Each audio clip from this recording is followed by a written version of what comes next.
इस वीडियो में हम क्वेश्चन नंबर 10, 11 और 12 को रीड करेंगे। हमने क्वेश्चन नंबर 9 में पढ़ा कि डाटाबेस क्या है। अब हमने क्वेश्चन नंबर 10 में क्या पढ़ना है, ऑब्जेक्टिव्स ऑफ डाटाबेस। डाटाबेस को हम क्यों यूज़ करते हैं। डाटाबेस को यूज़ किया जाता है बहुत सी प्रॉब्लम सॉल्व करने के लिए जो कि ट्रेडिशनल फाइल सिस्टम में थी। ठीक है, मेन ऑब्जेक्टिव क्या है डाटाबेस को यूज़ करने का? 3 ऑब्जेक्टिव्स हैं हमारे पास: डाटा इंटीग्रेशन, डाटा इंटीग्रिटी और डाटा इंडिपेंडेंसी। ठीक है, हमारे पास 3 रीजंस हैं डाटाबेस को यूज़ करने के बजाय इसके कि हम ट्रेडिशनल फाइल सिस्टम को यूज़ करें। ठीक है, तो डाटा इंटीग्रेशन क्या है? डाटा इंटीग्रेशन होता है कंबाइन करना डाटा को। ठीक है, तो फाइल बेस्ड सिस्टम में क्या होता था कि डाटा को स्टोर किया जाता था सेपरेट एंड इंडिपेंडेंट फाइल्स के अंदर। ठीक है, और फिर मुश्किल होता था इनको स्टोर करना और एक्सेस करना डाटा को इन फाइल्स के अंदर से। ठीक है, ट्रेडिशनल फाइल सिस्टम में क्या होता था, डाटा को स्टोर किया जाता था सेपरेट इंडिपेंडेंट फाइल्स में, इसीलिए डाटा को स्टोर करना और एक्सेस करना मुश्किल था इन फाइल्स से। उसके बाद डाटाबेस में अब क्या सोल्यूशन आया कि फ़ाइल्स जो होती हैं ना, फाइल्स यानी कि टेबल्स और अदर ऑब्जेक्ट्स जो भी हैं वो क्या किए जाते हैं, इंटीग्रेटेड इनटू सिंगल फाइल। ठीक है, जितनी भी फाइल्स हैं उनको क्या किया जाता है, एक जगह कंबाइन कर दिया जाता है और उसको सिंगल फाइल बना दिया जाता है। A single database contains multiple tables and relationships can be created between tables। ठीक है, डाटाबेस में क्या होता है, मल्टीपल टेबल्स होते हैं और रिलेशनशिप्स होते हैं जो कि टेबल्स के दरमियान बनाए जाते हैं। अच्छा, उसके बाद है लॉजिकली अगर देखें तो इंटीग्रेशन क्या होता है, एक जगह पे डाटा को कंबाइन करना। डाटा इज़ सेंट्रलाइज्ड मतलब कि एक जगह पे जमा करना। फिज़िकली डाटा डिफरेंट लोकेशंस पर हो सकता है, डिफरेंट सर्वर्स पर हो सकता है। ठीक है, और may be scattered over different locations. Different computers में भी डाटा हो सकता है, डिफरेंट लोकेशंस में भी डाटा हो सकता है फिज़िकली, लेकिन क्या होगा, वो कनेक्टेड होगा डाटा कम्युनिकेशन लिंक्स के थ्रू। ठीक है, लेकिन फिर भी वो क्या होगा, कनेक्टेड होगा। इसकी जो है वो एग्जांपल मैं आपको बताती हूँ डायग्राम के थ्रू, ताकि फिर आपको और इजीली समझ आ जाएगा। ये डायग्राम है डाटा इंटीग्रेशन की, जिससे आपको और अच्छे वे में समझ आ जाएगा कि डाटा इंटीग्रेशन क्या होता है। देखें, एग्जांपल के तौर पे एक यूनिवर्सिटी है, ठीक है, जो कि इस्लामाबाद में है।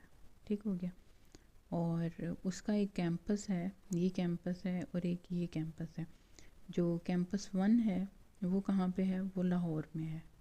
ठीक हो गया, और दूसरा कैंपस कहाँ पे है, वो बहावलपुर में है।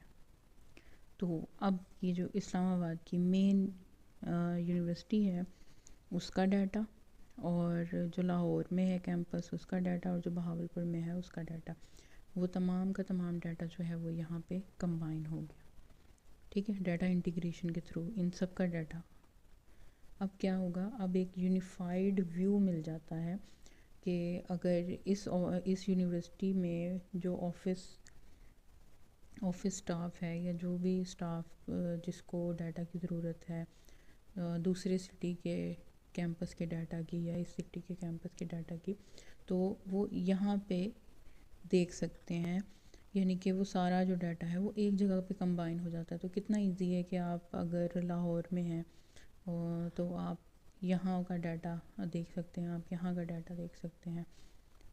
तो इसे क्या कहते हैं, डाटा इंटीग्रेशन, यानी कि डाटा को एक जगह पे कंबाइन कर दिया ताकि उसको उसका एक यूनिफाइड व्यू मिल सके। ठीक है,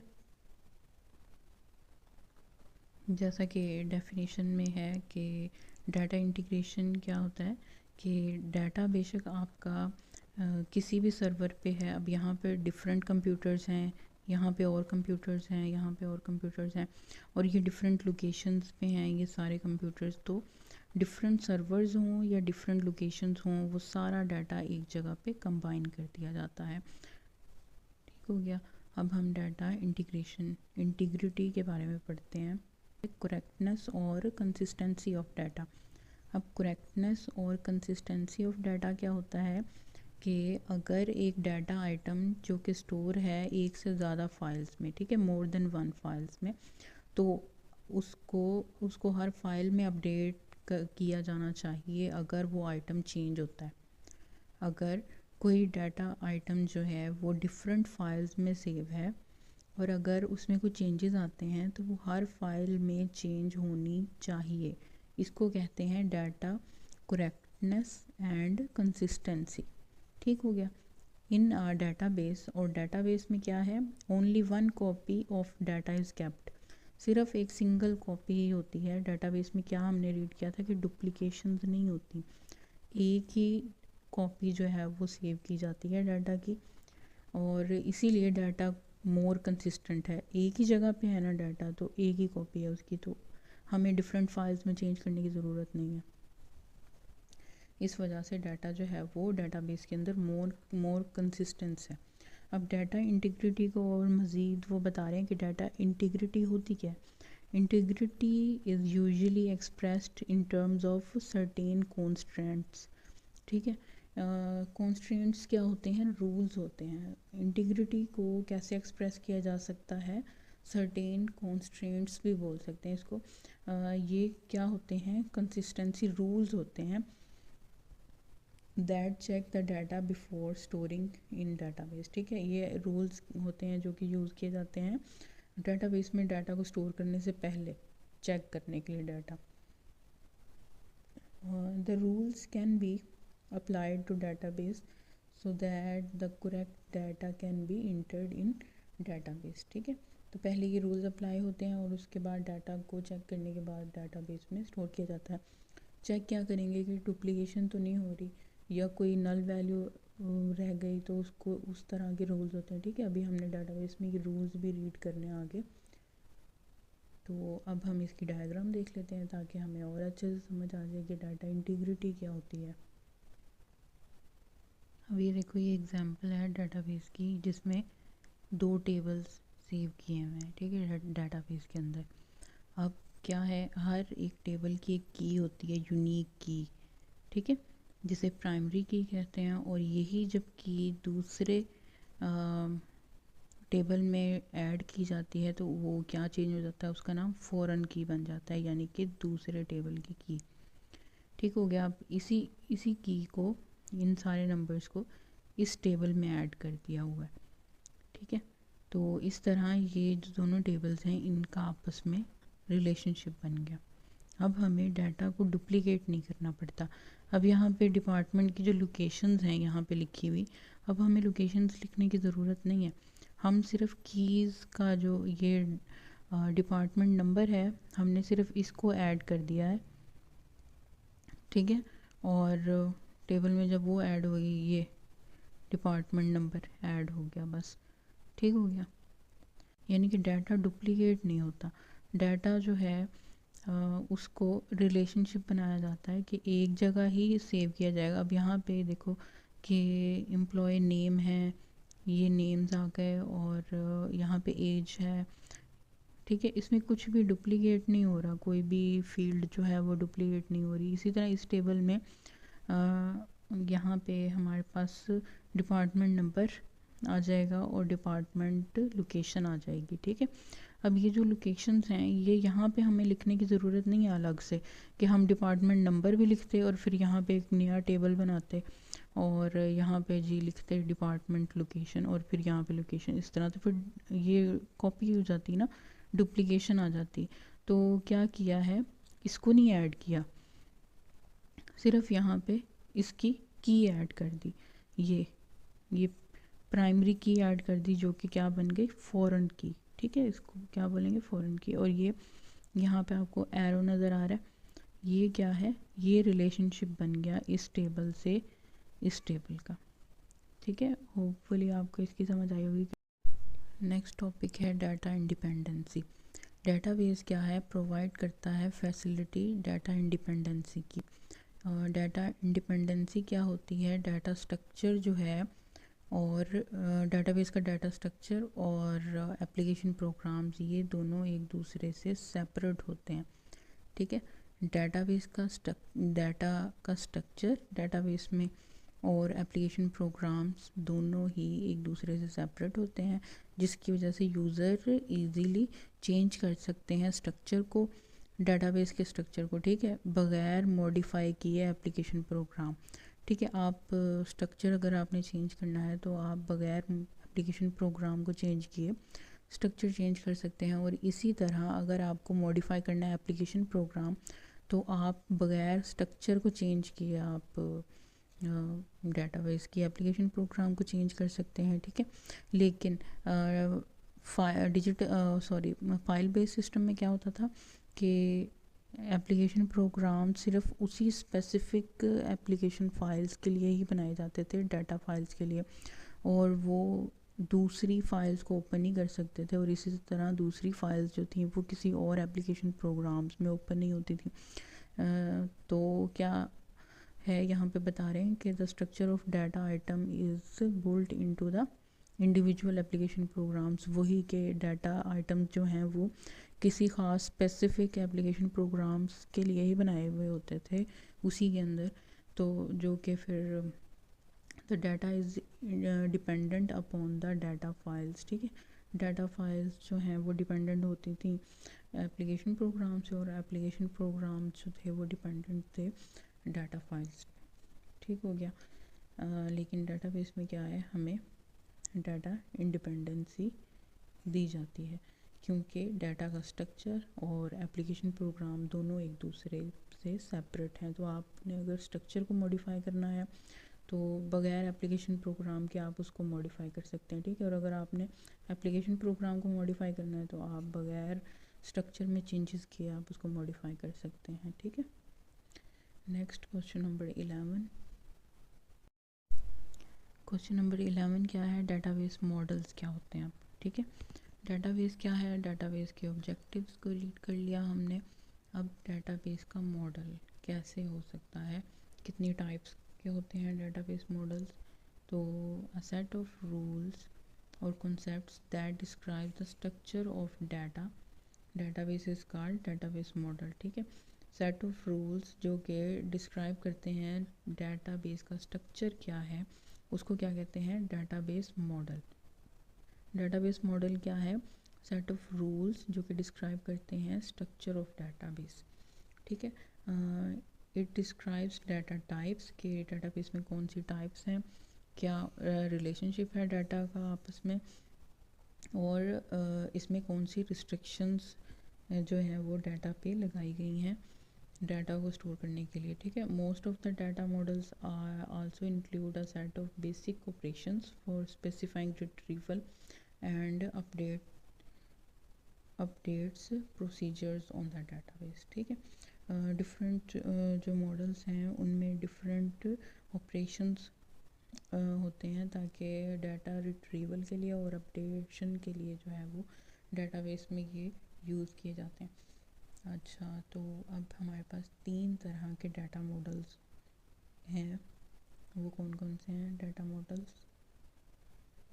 ये पेज थोड़ा सा धुंधला है लेकिन फिर भी इसमें नज़र तो आ रहे हैं वर्ड्स। अच्छा, डाटा मॉडल्स जो हैं वो 3 तरह के हैं, हायरार्किकल मॉडल, नेटवर्क मॉडल और रिलेशनशिप मॉडल। ठीक है, 3 टाइप्स से डाटा स्ट्रक्चर को डिफ़ाइन किया जा सकता है। तो सबसे पहला है हायरार्किकल मॉडल। ठीक है, इसमें क्या होता है, हायरार्किकल मॉडल में रिकॉर्ड्स को अरेंज किया जाता है हायरार्की में। ठीक है, जैसे कि ऑर्गेनाइजेशनल चार्ट होता है कोई भी, यानी कि एक ट्री की तरह।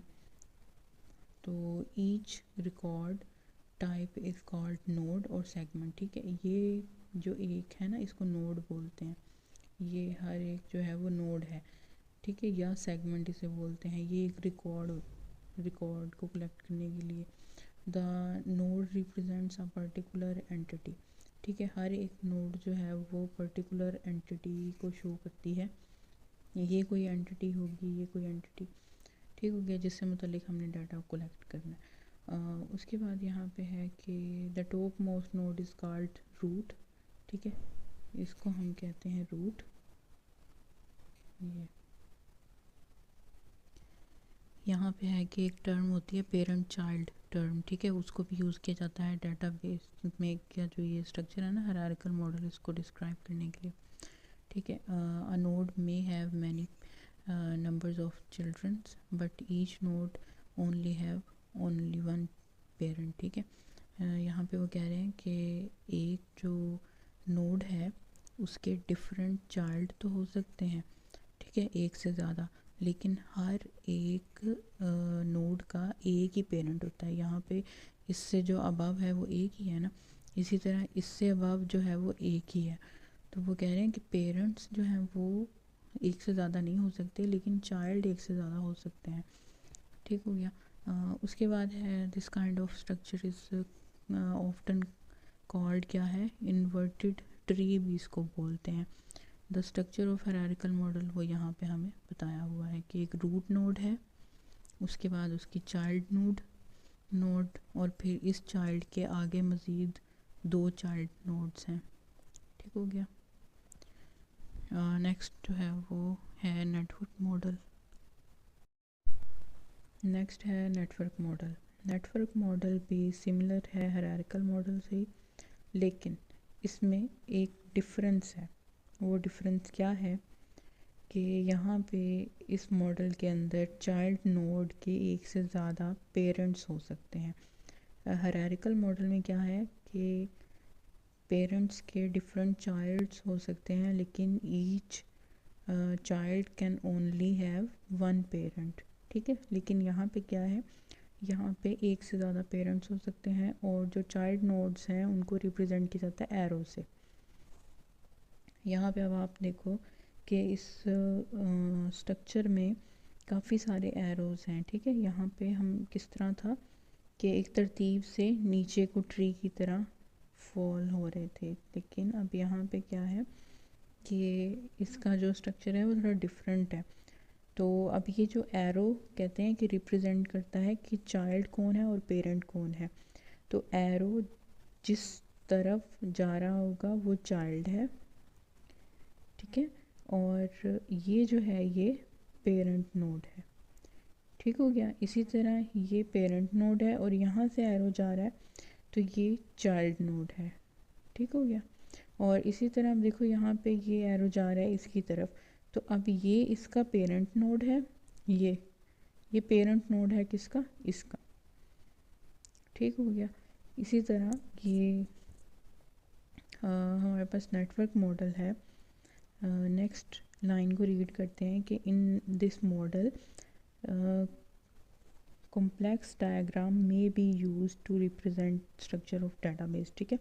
ये थोड़ी सी कॉम्प्लेक्स ही है ना, वो पहले जो हमने हायरार्किकल मॉडल पढ़ा उसकी जो डायग्राम है वो थोड़ी इजी है समझना, लेकिन इसमें देखो कि हर नोड डिफरेंट जगह पे कनेक्टेड है। तो लेकिन इसका एडवांटेज क्या है ये बता रहे हैं कि नेटवर्क डाटा मॉडल ने क्या किया कि ओवरकम कर दिया लिमिटेशंस को, लिमिटेड स्कोप को जो हायरार्किकल मॉडल में थी, ठीक है।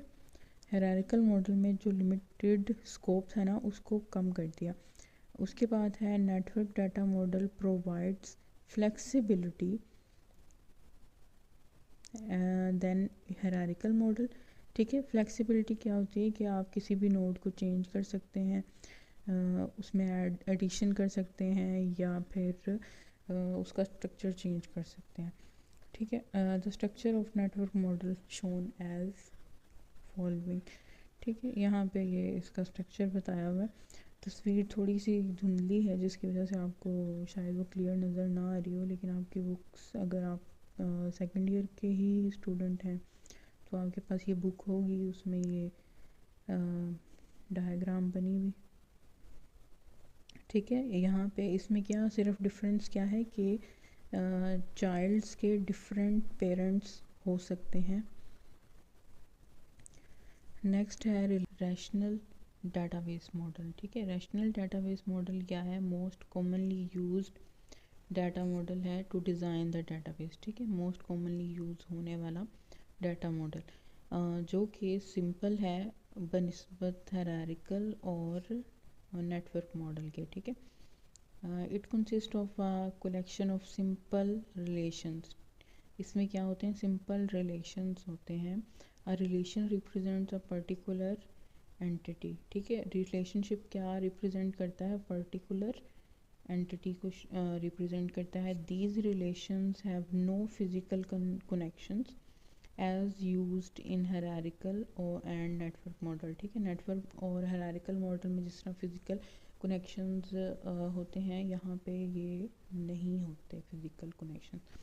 अच्छा, in rational model relationships between entities is also represented by the diagram that is similar to network diagram, ठीक है।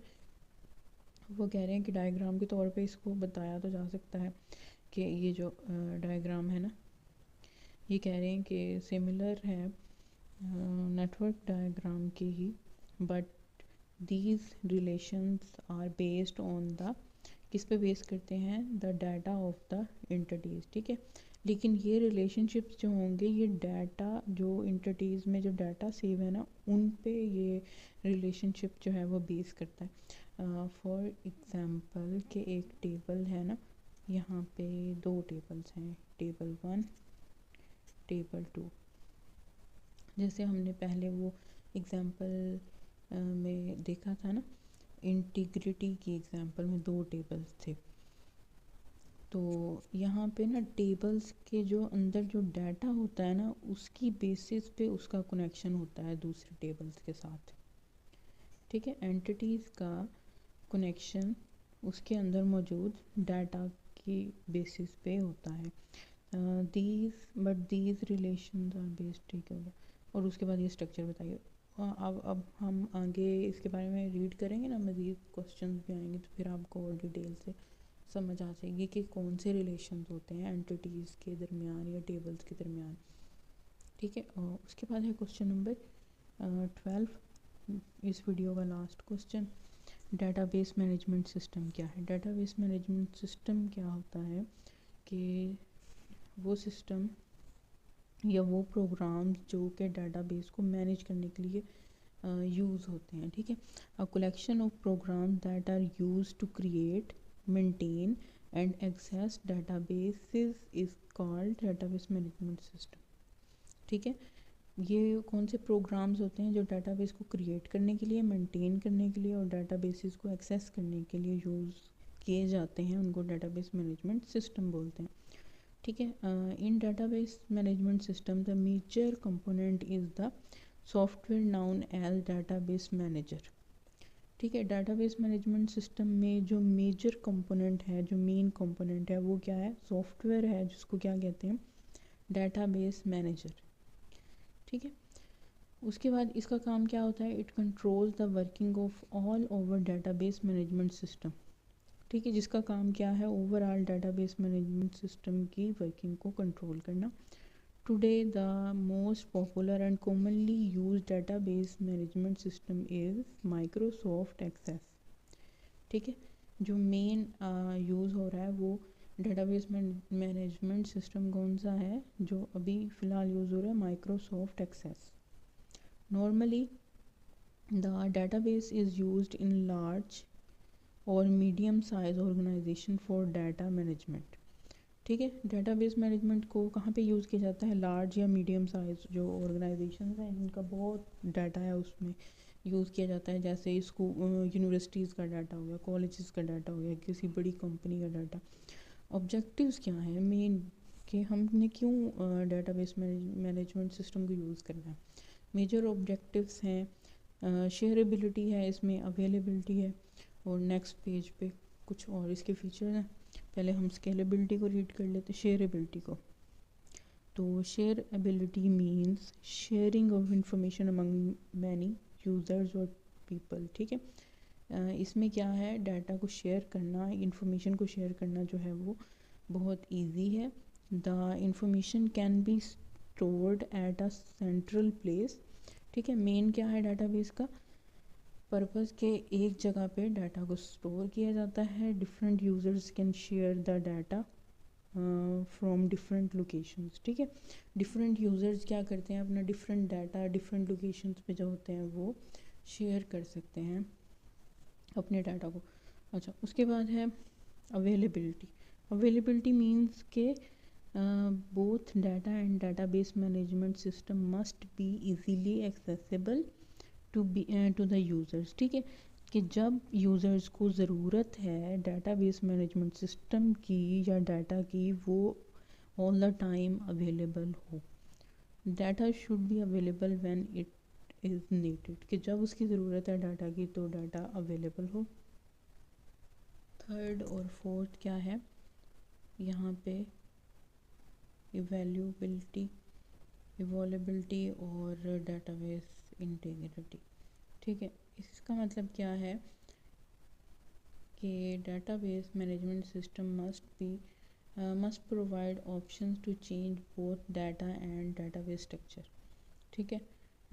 इसमें क्या है, ये फैसिलिटी प्रोवाइड की जा सके कि अगर आपने डाटाबेस मैनेजमेंट सिस्टम को चेंज करना है तो वो आप कर सकते हैं, और या फिर आपने अगर स्ट्रक्चर चेंज करना है तो वो कर सकते हैं, स्ट्रक्चर चेंज कर सकते हैं according to the user needs and advancement in the technology, कि जिस तरह यूज़र की नीड है या कोई और टेक्नोलॉजी में तरक्की आ गई है, एडवांसमेंट आ गई है, तो उस हिसाब से आप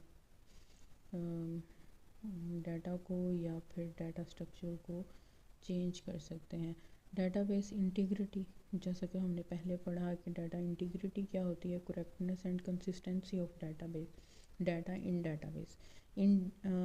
डाटाबेस मैनेजमेंट सिस्टम इन्वायरमेंट क्या होता है कि data is shared among multiple users, ठीक है। मल्टीपल यूज़र्स के साथ डाटा को शेयर किया जाता है। There must be some consistency rules that can be applied to database so that the data so that the correct data can be entered into database, ठीक है। वो कहते हैं कि इंटीग्रिटी क्या होती है कि करेक्टनेस और कंसिस्टेंसी है डाटा की, कि डाटा डुप्लीकेट ना हो और डाटा करेक्ट जो फॉर्म में जो है वो डाटाबेस में सेव हो, क्योंकि डिफरेंट यूज़र्स को जो है वो डाटा शेयर किया जाता है, तो फिर डाटा का सही होना जो है वो ज़रूरी है। तो उसके लिए रूल्स अप्लाई किए जाते हैं ताकि डाटा को करेक्टली डाटाबेस में सेव किया जा सके। तो आज का लेक्चर जो है वो इतना ही, बाकी हम नेक्स्ट क्वेश्चन जो है वो नेक्स्ट वीडियो में रीड आउट करेंगे, ठीक है।